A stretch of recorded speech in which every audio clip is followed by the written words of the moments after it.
Snack with your friends. Creamy and crunchy cornetto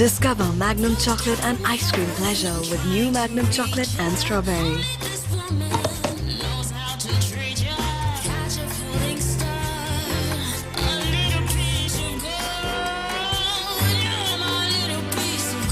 Indulgent strawberry sauce blended in velvety vanilla ice cream covered in thick Belgian chocolate. New Magnum chocolate and strawberry for pleasure seekers.